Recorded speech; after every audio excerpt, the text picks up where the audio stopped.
Pelo sinal da Santa Cruz, livrai-nos Deus, nosso Senhor, dos nossos inimigos, em nome do Pai, do Filho e do Espírito Santo.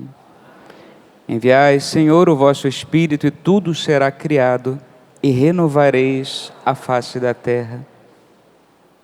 É com o coração assim aberto pela ação invisível do Deus Espírito Santo em nossas almas que nós queremos iniciar essa pregação. Pedir que o Senhor, que sabe utilizar-se de instrumentos tão ruins para fazer que sua obra aconteça e mostrar justamente que a obra é dele e não dos homens, possa servir-se também deste momento para fazer com que a sua graça alcance o mais profundo de nossas almas. Nós acabamos de iniciar um novo ano. Estamos a poucos dias do Réveillon que nós tivemos. E é muito comum nessa época de transição de ano, nessa época de fim de ano, nós vermos nas redes sociais, na TV, nos jornais, o número de bons propósitos, de bonitas canções que se fazem desejando um novo ano. Esse ano, então, vai ser tudo de bom, né? Canções bonitas, todos se amam, não há mais ódio, não há mais problemas. 2017 vai ser o ano de nossas vidas. Nossa, parece que não há mais tristeza e sofrimento no mundo. Um simples passe de mágica, parece que tudo se transforma. Belas mensagens, belos propósitos. Certamente os nossos propósitos não foram tão fúteis como os propósitos daqueles que se apegam às coisas deste mundo. É verdade, é lícito querer que tenhamos um mínimo de condição econômica para manter a nossa família. É lícito querer que nós tenhamos saúde para que possamos viver bem. E desejar também alguns bens deste mundo que nos ajudam também a perseguir os valores eternos. Mas nós sabemos que não podemos apegar aí o nosso coração, e desejamos certamente bens mais nobres. Quantos de nós fizemos o propósito de uma verdadeira conversão no ano de 2017? Senhor, que com a virada desse ano eu possa dizer não ao pecado, eu possa ser fiel, eu possa controlar o meu temperamento agressivo, eu possa saber perdoar, eu possa fugir das ocasiões que me conduzem ao pecado, eu possa ter um olhar mais puro para as pessoas que me cercam. Quantos propósitos nobres nós fizemos nessa virada de ano? E menos de 2 semanas se passaram, e se nós formos sinceros, vamos ver que vários desses propósitos já foram por água abaixo. Não é verdade?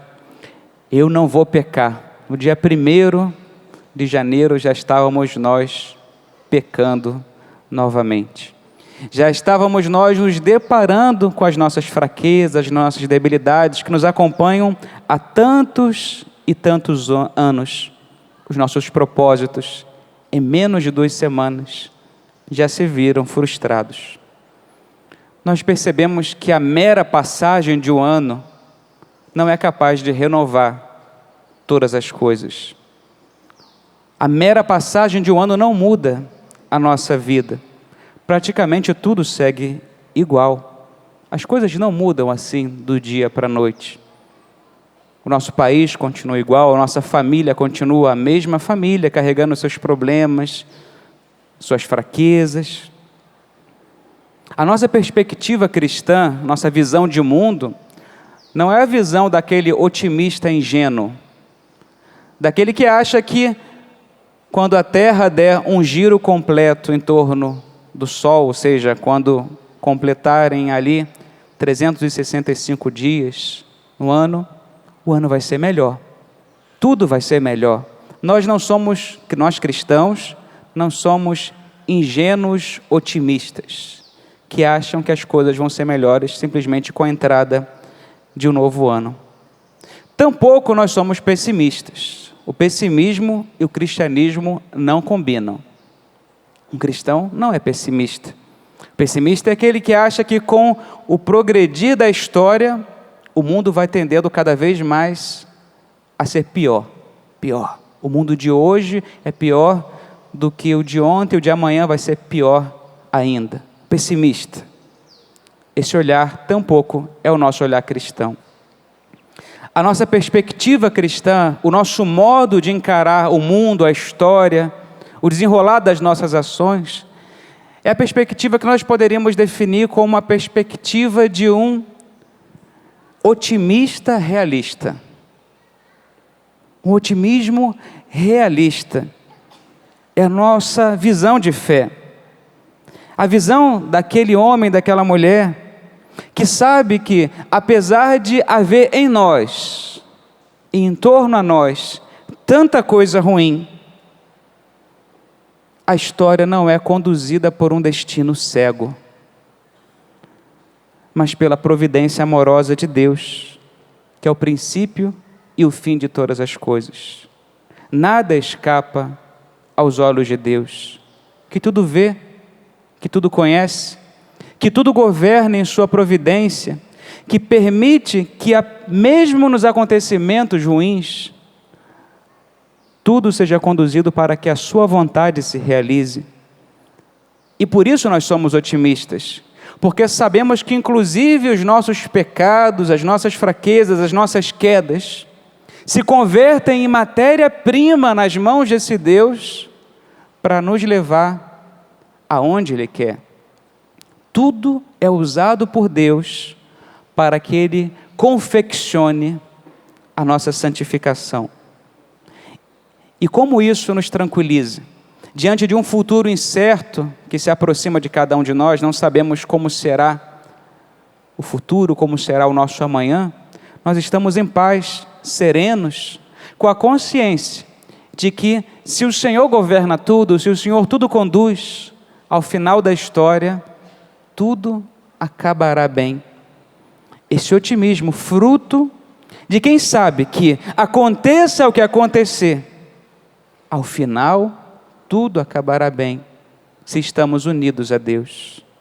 No mundo, tereis tribulações, mas coragem, coragem, eu venci o mundo. Essa palavra deve infundir ânimo, esperança, diante desse panorama que nos arranca o otimismo, que nos arranca a esperança, que nos enche de temor. Coragem, eu venci o mundo. Há certamente muita coisa em torno a nós que nós não podemos mudar. No nosso país, há tanta coisa que escapa o nosso poder de fazer algo.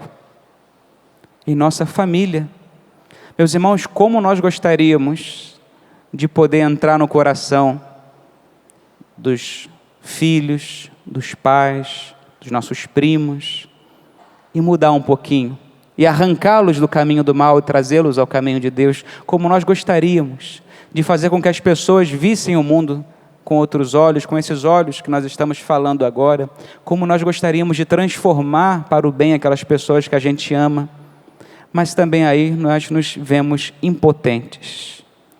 Muitos motivos nós temos de nos entristecer, porque gostaríamos de mudar tanta coisa e nos sentimos impotentes. Impotentes. Principalmente quando nós esbarramos com o mistério da liberdade do outro.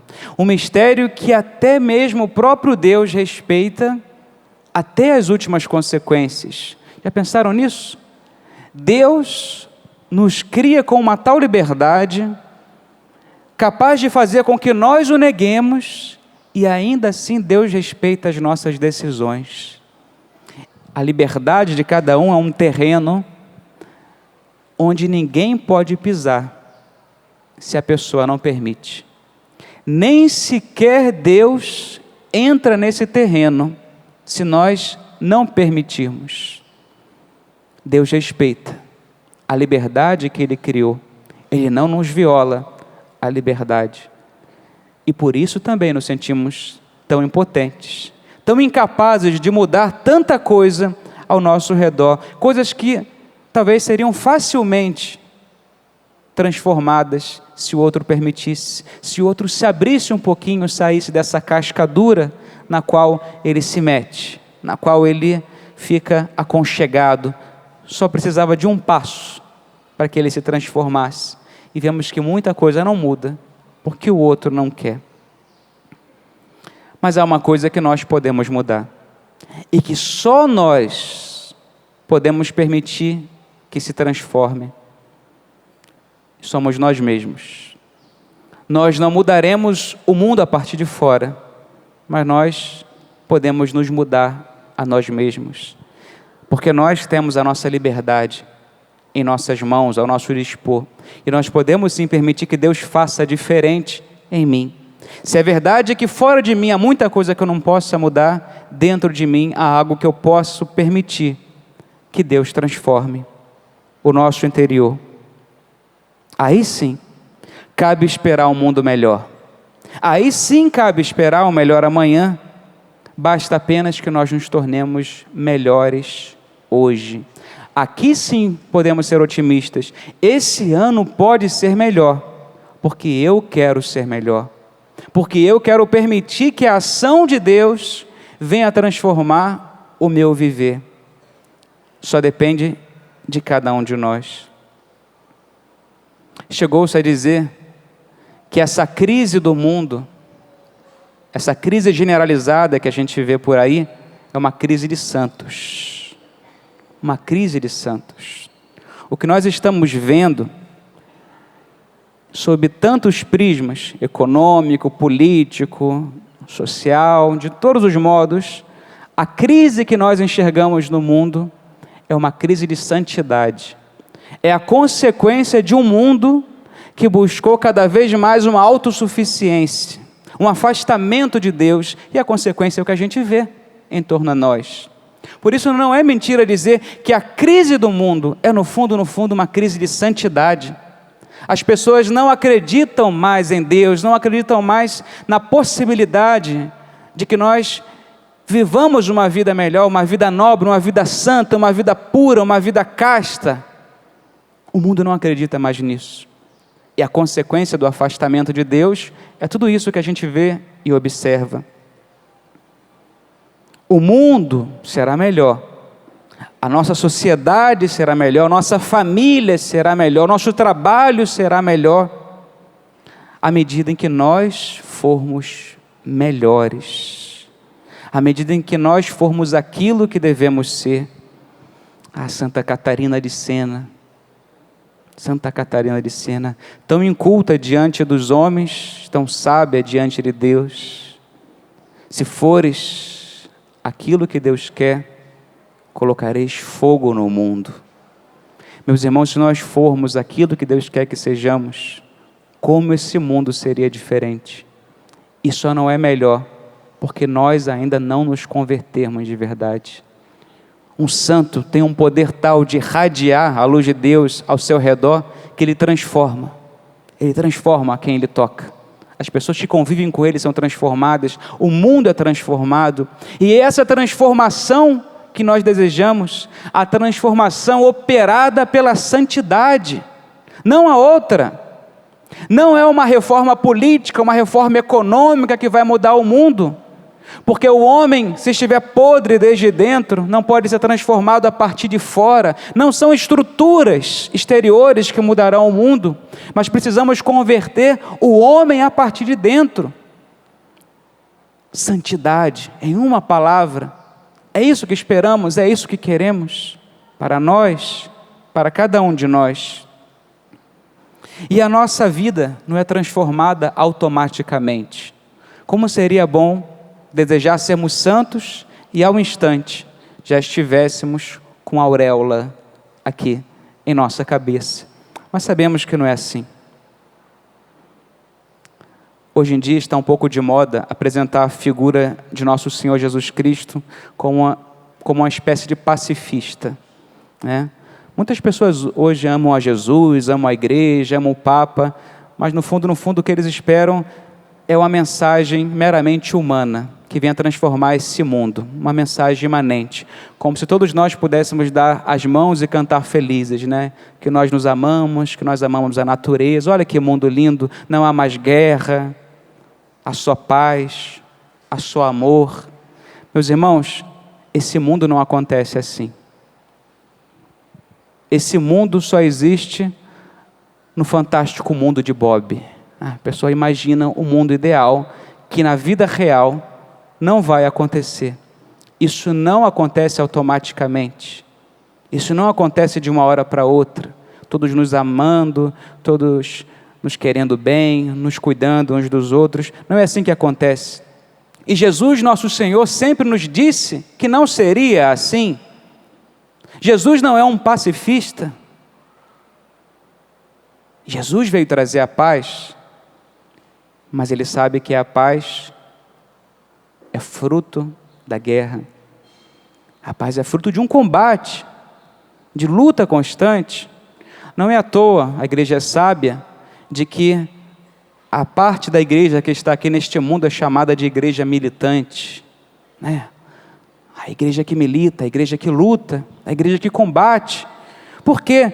Porque essas transformações que desejamos, e esses homens também que desejam a paz, que desejam o amor, no fundo desejam, porque esse desejo está impresso no coração de Deus, no coração de cada homem por Deus, é um desejo nobre que existe em cada homem, inclusive naqueles que não querem saber de Deus. Eles desejam a paz, eles desejam o amor nobre também, no fundo, mesmo que persigam por vias erradas, porque há um anelo, uma saudade, um desejo de Deus em cada coração humano, mesmo que eles não saibam disso. Só que o caminho não é outro, senão o combate, a luta. E por que isso acontece? Porque o amor, meus irmãos, não é algo espontâneo. O amor não é espontâneo. E um dos grandes males do nosso tempo é a confusão entre amor e sentimento. Quando você confunde amor com sentimento, o amor passa a ser visto como algo espontâneo, porque os sentimentos são espontâneos.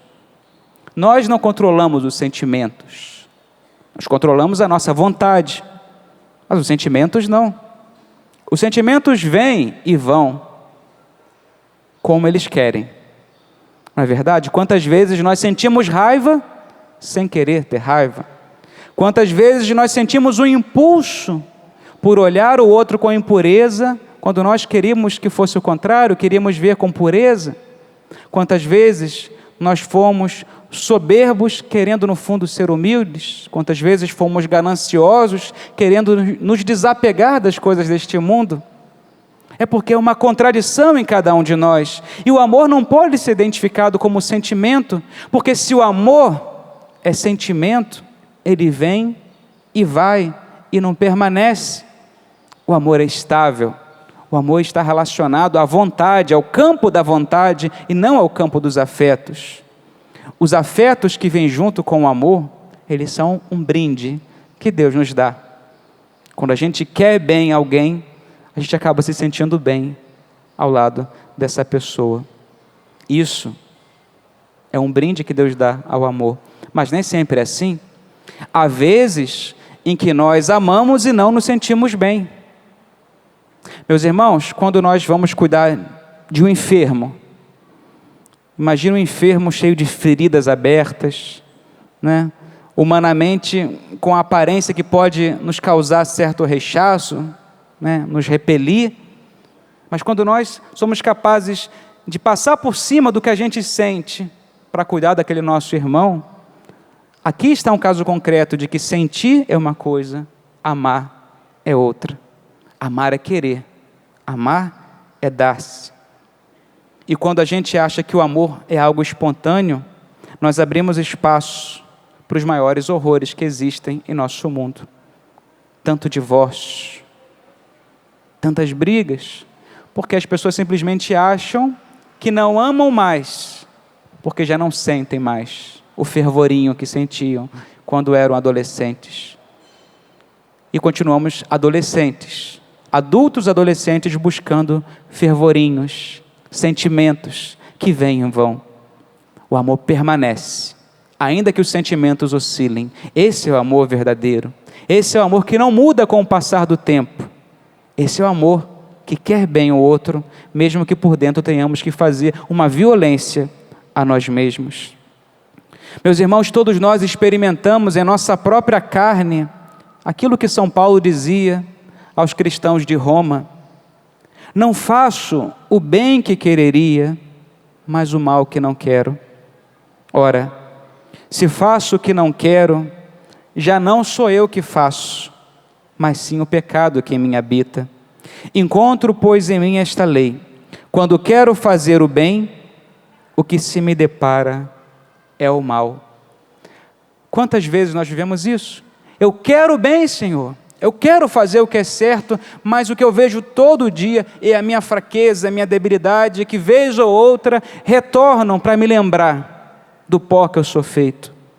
Essa contradição que existe no interior de cada um de nós, e não precisamos estudar teologia para perceber que todos nós sofremos essa consequência do pecado original, do pecado dos nossos primeiros pais, a concupiscência, aquilo que os padres da igreja chamavam de fomes peccati, a fome do pecado, o desejo do pecado. Isso existe em todos nós, em mim e em cada um de vocês. Não faço o bem que quereria, mas o mal que não quero. Nós vemos o que é certo, nós sabemos o que é certo e tendemos ao que é errado. É uma espécie de força centrípeta que existe em nosso interior. Enquanto o nosso coração deseja voar alto, deseja o céu, existe uma força que nos arrasta para o centro da terra. Não. E esse combate, a alma que deseja Deus, a alma que deseja subir e voar alto, e essa força do velho homem que nos arrasta para baixo, para o centro da terra. E se nós quisermos amar de verdade, é necessário entrar nesse combate. É necessário querer se molhar. É necessário ter essa consciência de que existe em cada um de nós o maior dos inimigos com o qual nós precisamos lutar, que é o nosso homem velho. Pior do que o demônio, pior do que o mundo. Por quê? Porque vai conosco aonde quer que estejamos, dormindo, acordado, vendo TV, andando na rua, no chuveiro, em qualquer lugar, esse homem velho nos acompanha. E, portanto, não podemos descansar se quisermos amar de verdade, porque ele sempre vai estar nos inclinando ao solo, à terra, às coisas ruins, enquanto o nosso coração quer as coisas nobres, as coisas de Deus. O amor pressupõe luta, esforço. O amor pressupõe esforço, empenho, combate contínuo. Amar não é deixar ser, deixa rolar. Isso não é amor. Deixa ser não é amor. Espontaneidade não é amor. Estamos aqui ainda no campo dos sentimentos, dos afetos. O amor é mais profundo do que isso. Sentir-se atraído por alguém não é amar essa pessoa. Quantas vezes, talvez vocês tenham tido essa experiência, se sentiram atraídos, confundiram aquilo com amor e viram que não era amor? Era uma forma de usar aquela pessoa para ter algum benefício, para sentir algo bom, mas não era amor de verdade. O amor é muito mais intenso, o amor é muito mais sólido. E é muito interessante que a Vulgata, a tradução que São Jerônimo fez das Sagradas Escrituras, quando ele traduz o Novo Testamento do grego para o latim, a palavra que nós hoje utilizamos para expressar o verbo amar, São Jerônimo traduz pela palavra diligo, pelo verbo diligere. Quando ele vê a palavra amar, quando o nosso Senhor diz, amai-vos uns aos outros, como eu vos amei, né? Amar a Deus com toda a força, com todo o coração, com todo o entendimento. Esse verbo amar, São Jerônimo traduz não pelo verbo amare, que também é outro verbo latino que diz a mesma coisa, mas traduz pelo verbo, na maioria das vezes, pelo verbo diligere. E a palavra, o verbo diligere, aparece também no português, com o substantivo diligência. Com o adjetivo diligente, há uma relação íntima entre a diligência e o amor. O que é a diligência? A diligência, se nós formos no dicionário procurar, vai dizer palavras semelhantes a essa. A diligência é atividade, é cuidado, é presteza, é o zelo. Uma pessoa diligente é a pessoa zelosa, a pessoa que trabalha, uma pessoa que se move para cuidar. Essa é uma pessoa diligente, uma pessoa que não se acomoda.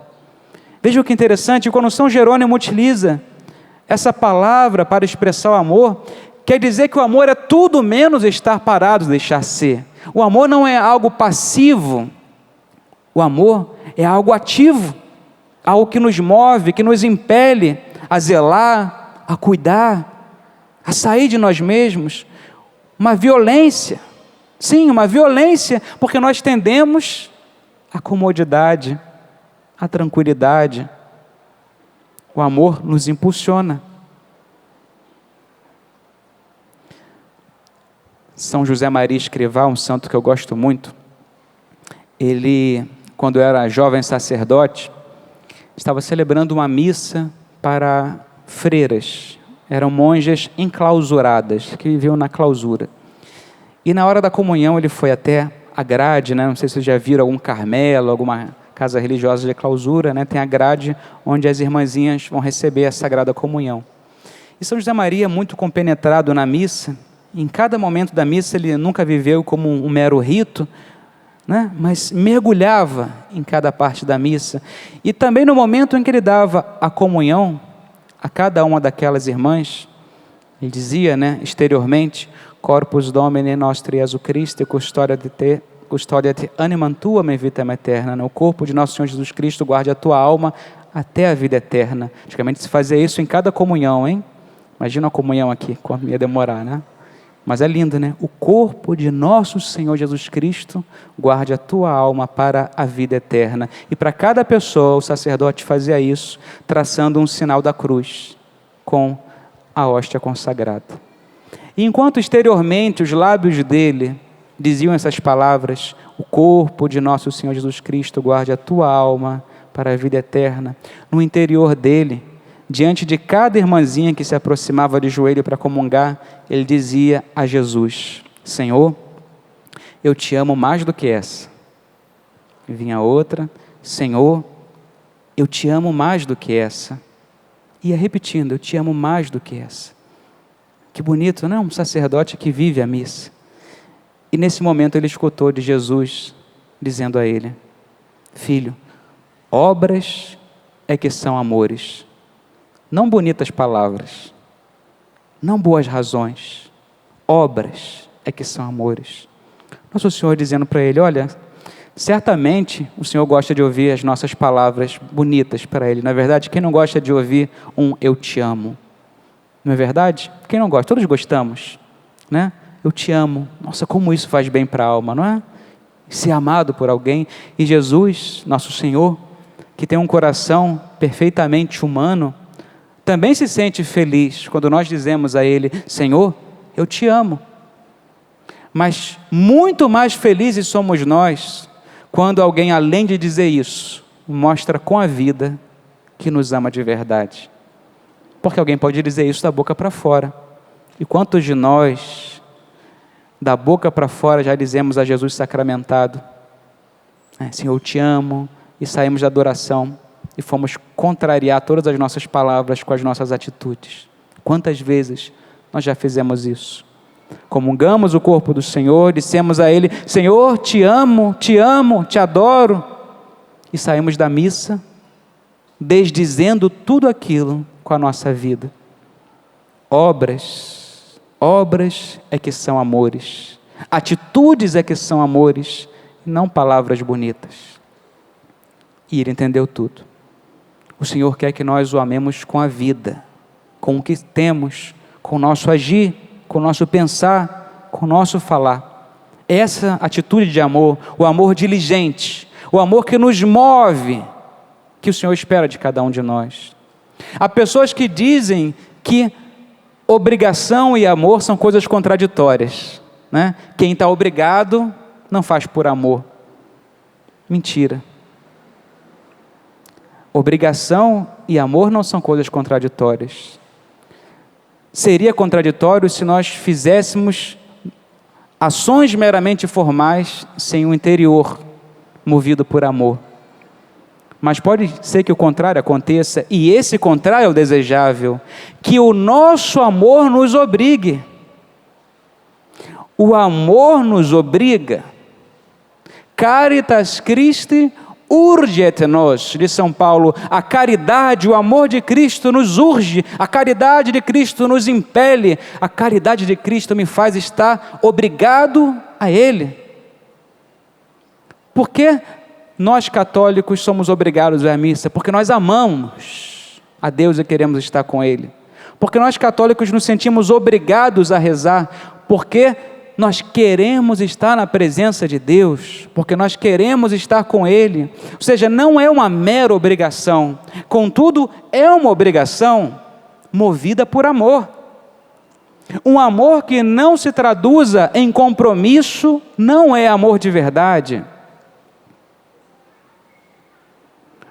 O amor nos une, o amor nos obriga. Quando um casal se compromete a ser um do outro para sempre, eles se obrigam a partir de hoje, né? No dia do casamento, quando eles dizem, eu te recebo,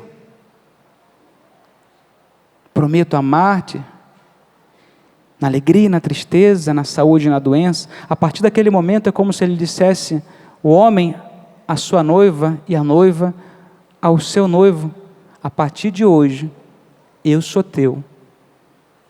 A partir de hoje, eu sou tua. Eu já não me pertenço mais.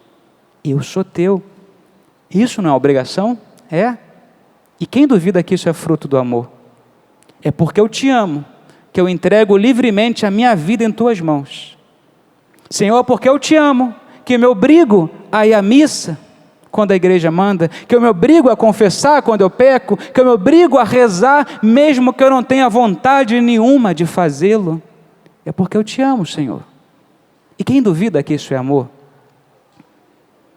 Quando uma mãe tem que acordar às 3 horas da madrugada, com um filhinho recém-nascido chorando, Peter, aí. Quando você tem que acordar de madrugada, com um filhinho recém-nascido chorando, pedindo atenção, e você acorda sem vontade alguma, sem desejo algum de levantar daquele soninho, pouco que você tem durante a noite, quem vai duvidar que isso é amor? Quem vai dizer, ele faz isso por obrigação? É obrigação? Sim. Mera obrigação? Não. É amor. É porque eu te amo, meu filho, que eu sou capaz de deixar minha caminha, de levantar e ficar contigo quanto tempo for necessário, e perder as horas de sono que me forem necessárias. E quem duvida que isso é amor? Obras é que são amores, e não bonitas palavras. O amor de Cristo nos urge, o amor de Cristo nos impele. Caríssimos, é por isso que não há nada mais contraditório do que um cristão acomodado. Um cristão bonachão. Não é? Um cristão que só quer curtir a vida. Esse não pode ser cristão. Porque é contraditório com aquilo que nosso Senhor veio trazer à terra. Lewis, né, o autor das Crônicas de Nárnia, dizia, se você me pede para eu te indicar uma religião cômoda, eu não te indicaria o cristianismo. Se você quer viver uma vida tranquila nessa terra, nice on the ice, né? Uma vida tranquila, de boa na lagoa, meu amigo, não venha ser cristão, porque o negócio aqui é outro. O negócio aqui é duro. E é para isso que o Senhor nos chama. Para o combate, para a guerra. Uma religião cômoda não é a religião de Cristo. E deixa-me fazer-te umas perguntas. Com essa consciência que certamente você tem progredido na santidade? Você tem lutado cada dia mais, a que um dia você seja melhor do que aquele que passou? Mais santo, mais de Deus? Eu conheci um padre, na época que eu estava no seminário, um padre bem idoso da nossa arquidiocese lá em Niterói, já falecido, um santo homem, que cada vez que ele encontrava alguém, além do bom dia, boa tarde que ele dava, ele fazia uma pergunta àquela pessoa. Ele dizia assim: você está mais santo hoje? Bom dia, boa tarde. Você está mais santo hoje? Era a pergunta que ele fazia todos os dias. E aquilo chegava a envergonhar a gente. Nossa, porque a gente sabe que nem sempre a resposta vai ser afirmativa. Nem sempre estamos mais santos hoje do que ontem. Mas nós temos nos empenhado para isso? Como tem sido o meu empenho para buscar o Senhor?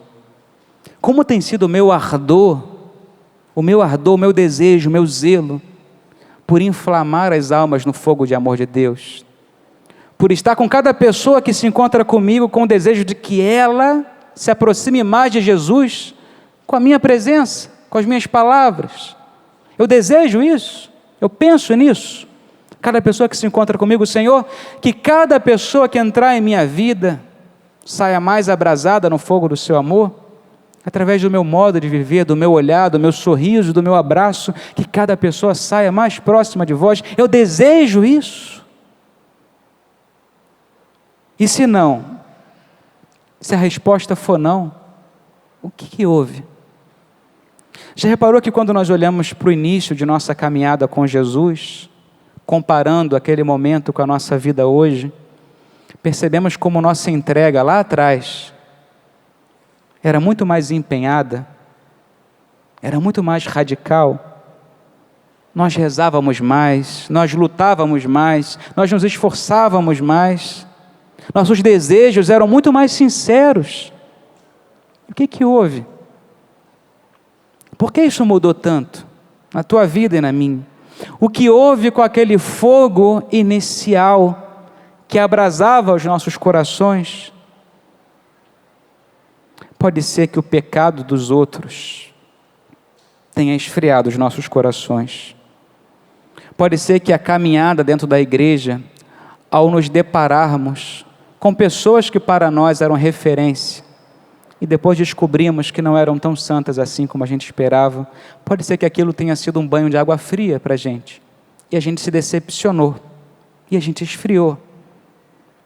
Deixamos que o pecado do outro roubasse a nossa esperança, a nossa fé de que a santidade é possível. Aquele fundador de comunidade, aquele sacerdote, aquele cantor católico que antes era uma tua referência. Eu quero seguir essa pessoa, eu quero ser como ele. Mas quando você começa a conviver, você percebe que aquela pessoa não é tão santa assim. Meus irmãos, será que a gente ainda está nessa de achar que tem santos canonizados em vida? Vocês já viram a igreja celebrar a canonização de alguém que não morreu? Nunca. Nunca. A igreja nunca canonizou alguém em vida. E por que não faz isso? Porque a igreja é prudente. Enquanto a pessoa estiver viva, por mais santa que ela seja, ela ainda tem a capacidade de negar a Deus. Portanto, pense agora nas pessoas que são referências na vida cristã para vocês. As pessoas que estão vivas ainda. O Papa, um Padre X, Padre Y, um fundador de comunidade, um cantor, alguém que esteja com a cara mais exposta e que para você é uma referência. Essa pessoa também tem pecados. Essa pessoa também pode trair a igreja de modo muito feio. É preciso que nós tenhamos esse sadio realismo de saber que todos temos o mesmo barro e que a nossa esperança, portanto, não pode estar nos homens, mas em Deus. No máximo que nós podemos fazer é ter como referenciais os santos, homens e mulheres como nós, que foram fiéis a Cristo e que já estão no céu. Lá eles não podem pecar mais. Lá eles não podem mais nos decepcionar. Mas aqui nessa terra, a nossa confiança no outro, a nossa referência no outro, tem suas limitações. Olha, tem padres que para mim são referências. Tem pessoas para mim que são referências neste mundo. Mas eu sei que eles podem pecar. Eu sei que eles podem cair. E, portanto, eu não deposito neles toda a minha confiança. O fundamento da minha vida espiritual não pode estar em nenhum outro homem, mas em Deus. Só Ele não decepciona. Os homens sempre nos decepcionamos uns aos outros porque somos fracos, somos frágeis, quebramos. Não se iludam e não se decepcionem quando descobrirem isso. Quando descobrirem as misérias dos outros homens, não permitam que isso esfrie a fé e a pureza do desejo de santidade que vocês têm. Não permita que o inimigo de Deus se sirva disso para roubar do teu coração o desejo de ser santo, porque o que ele pode dizer é justamente isso. Nossa, está vendo? Aquele que você achava que era santo, não é santo, e você aí bobão, lutando, se esforçando, se empenhando, para quê? E aí você lembra, por Deus, a minha fé está em Deus, sei em quem eu coloquei a minha fé, não nos homens, mas em Deus. Os homens no máximo podem ser pequenos luzeiros no meio dessa escuridão, mas luzeiros que podem se apagar. Portanto, maldito o homem que confia no outro homem. Pode ser também que nós tenhamos nos acomodado nos nossos erros. A gente percebeu que se a gente não reza um dia, não acontece nada. Se a gente permite um desleixo na nossa vida espiritual, se a gente concede a uma pequena tentação que se aproxima, a gente percebe, não acontece nada, não é verdade? Um dia sem rezar eu não morri, o mundo continua sendo o mundo, não acontece nada. Então a gente vai permitindo que por pequenos buraquinhos, o frio vai entrando em nossas almas, até congelá-la. O ventinho que vem trazendo a tibieza que nos mata pouco a pouco, sem a gente perceber. A tibieza de concessões pequenas, que a gente vê, não acontece nada se eu rezar, não acontece nada se eu assistir esse programa, não acontece nada. Meus irmãos, esse é o grande problema. Se você deixa de rezar, não acontece nada. Quantas coisas poderiam acontecer se você tivesse sido fiel à tua oração? Quantas coisas poderiam acontecer se você tivesse dito não àquele programa, se você tivesse fechado aquela página na internet que saltou sem você querer? Quantas coisas poderiam acontecer na tua vida e na vida de outros que dependem da tua fidelidade e não acontecem porque você não foi fiel e pensou, não vai acontecer nada, não passa nada. Quantas coisas deixaram de acontecer. Pode ser também que o nosso coração já tenha se endurecido com a frequência do pecado.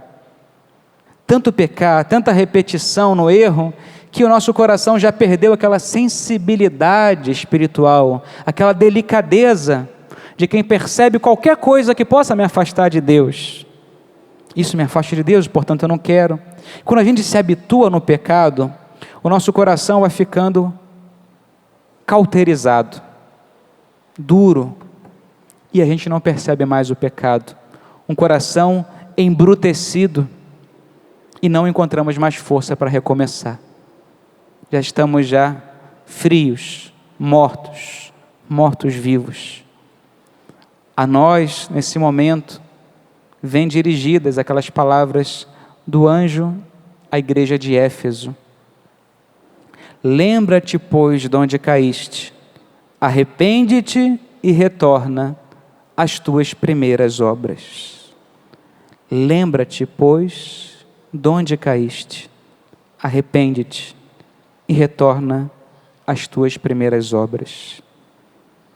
A conversão, irmãos, é obra de um instante, mas a santificação é obra de toda uma vida. Nós não estamos plenamente convertidos. É um constante processo de santificação, de pequenas conversões, dia após dia. É assim que os santos são fabricados. Os santos são fabricados nesse contínuo começar e recomeçar, nessa conversão diária, um dia depois do outro, mas sem nunca parar, sem nunca dizer basta, porque na vida espiritual, dizer basta é retroceder. Ninguém pode ficar parado. O dia em que você na tua vida espiritual disser, eu já cheguei até aqui, está bem. A partir desse momento, tenha certeza que a sua vida vai começar a voltar para trás. E aí a gente entende o velho provérbio, citado nas Sagradas Escrituras, do cão que volta a lamber o próprio vômito. Daquelas pessoas que eram tão de Deus, tão santas, e no entanto se perverteram de tal modo que era impossível reconhecer nelas hoje aquilo que elas eram lá atrás.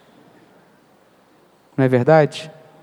Se a gente deixa de lutar, se a gente não se empenha mais nesse combate contra nós mesmos, sobretudo, a gente começa a regredir, a nos tornar piores. É necessário, meus irmãos, que tenhamos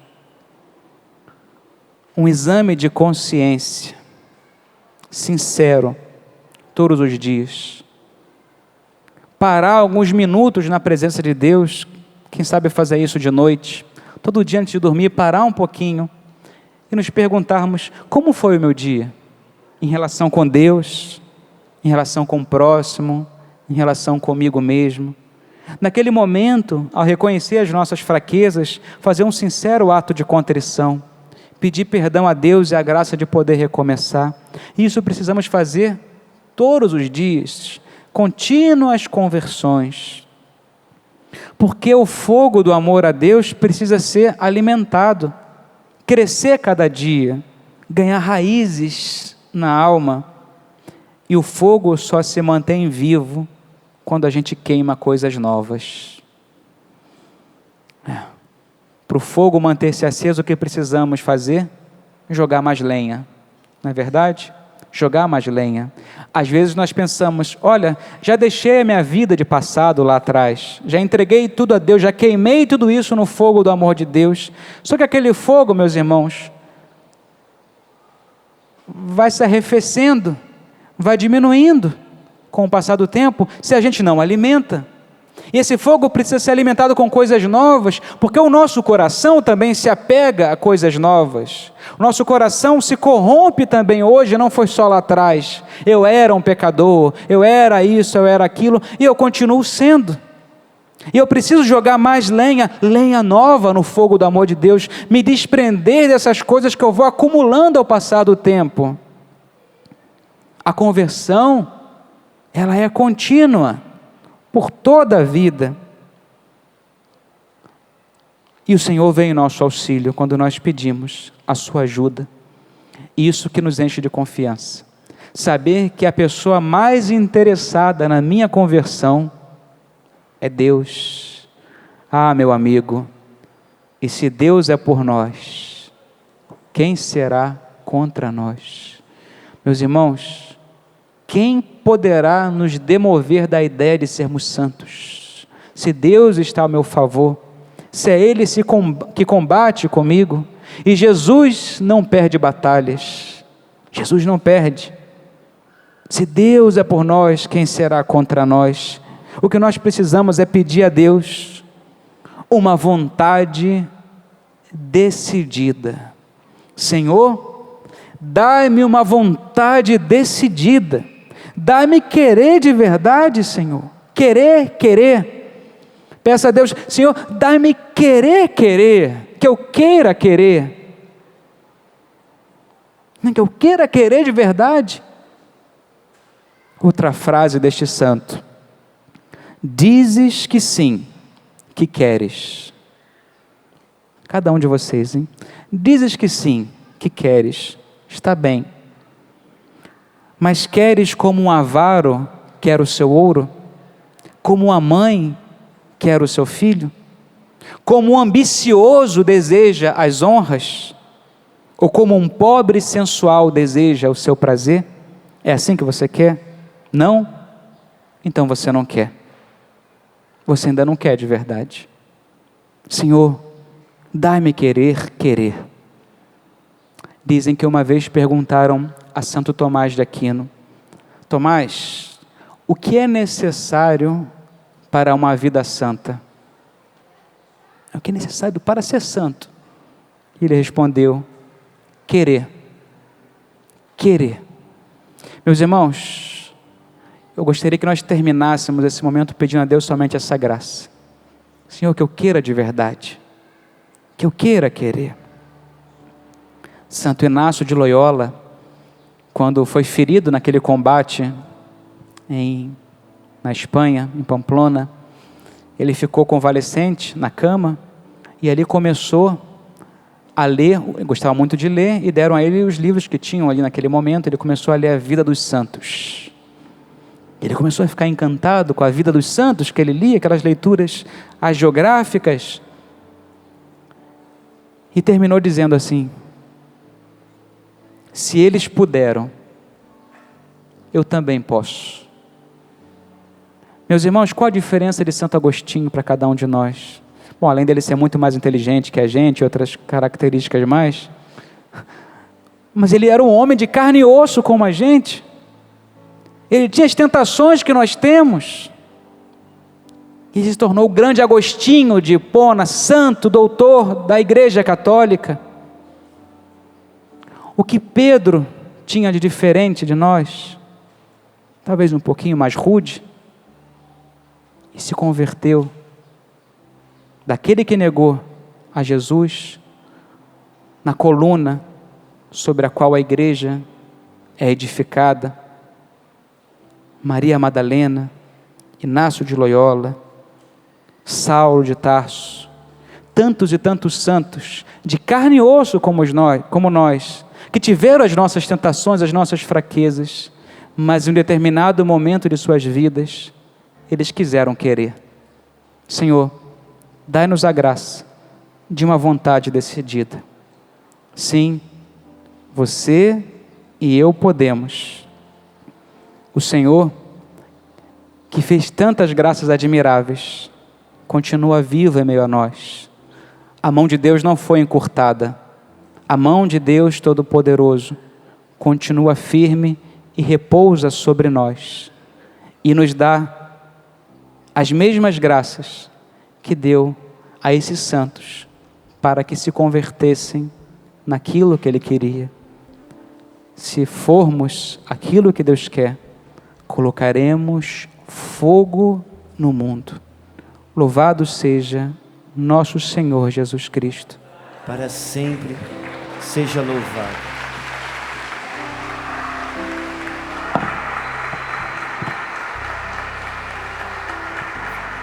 Pode ficar de pé.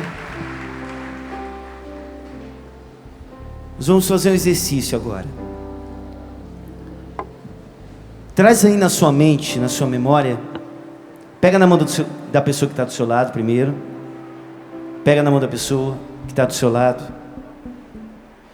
Pensa agora nas pessoas que você mais ama na sua vida. Pensa agora. Pensa nas pessoas que você mais ama. Talvez seja seu pai, sua mãe.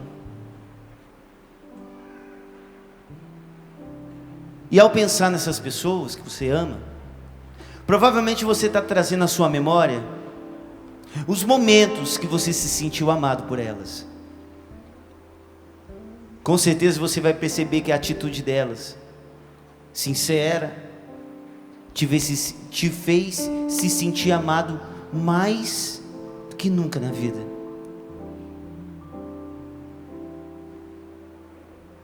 Com certeza sua mãe, ela sabe direitinho a comida que você gosta de comer. O seu pai, por mais que você ache que ele te irrite de vez em quando, ele sabe perfeitamente como te fazer feliz. Tem muito pai que ama filho, filha, de maneira muito silenciosa. Sabe como? Eu tenho certeza que o seu pai acordou uma bela vez à noite, foi assaltar a geladeira e viu um potinho de iogurte lá, que ele gosta também. Só que ele devolveu na geladeira porque ele sabia que no outro dia de manhã era para você aquilo. Pai e mãe amam a gente desse jeito. Irmão também, né?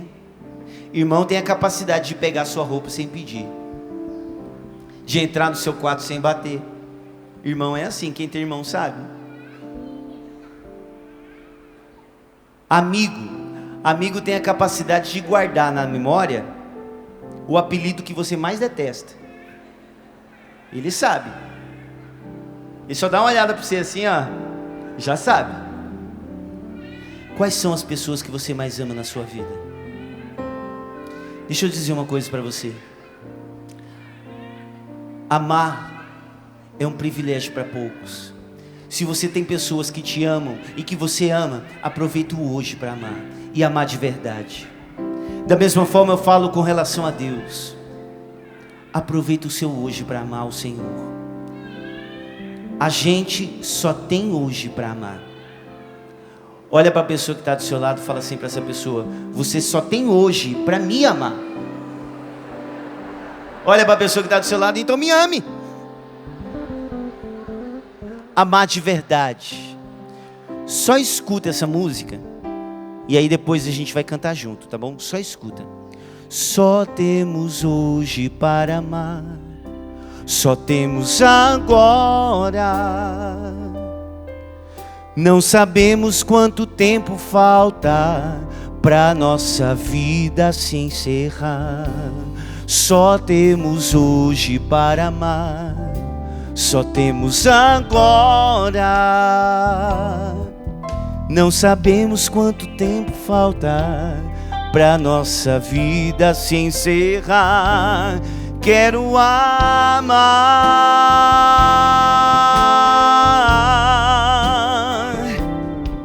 O amor tudo pode transformar. Quero amar.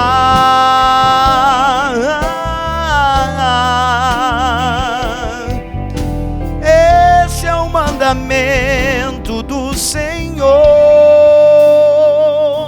Só temos hoje para amar, só temos agora. Não sabemos quanto tempo falta pra nossa vida se encerrar. Só temos hoje para amar, só hoje.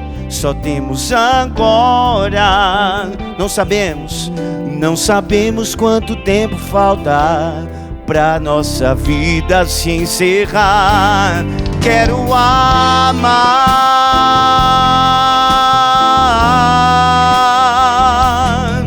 O amor tudo pode transformar. Quero amar.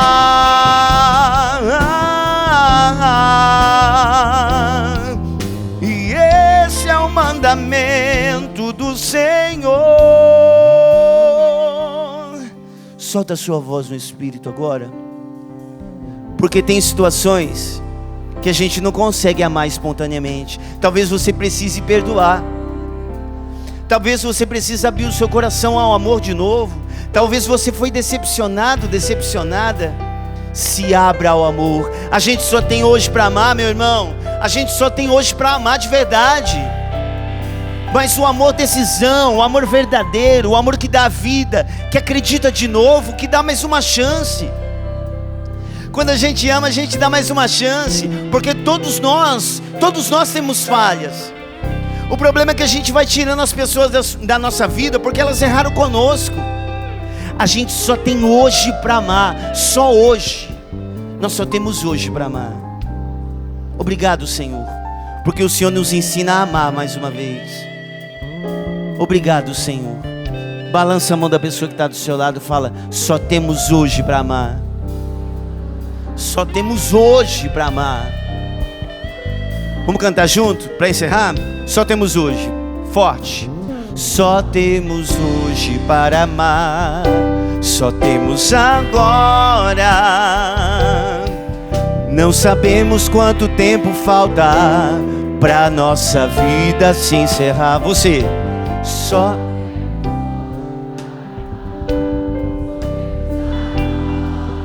Não sabemos.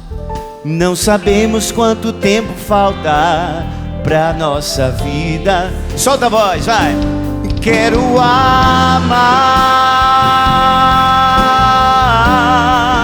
O amor tudo pode. O amor tudo pode transformar. Quero amar.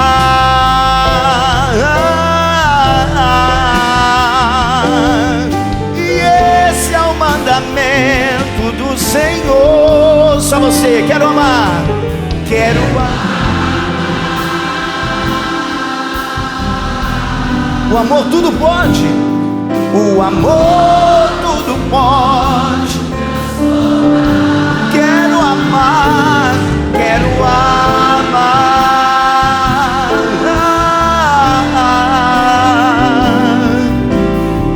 Esse é o mandamento do Senhor. Só temos hoje. Só temos hoje para amar.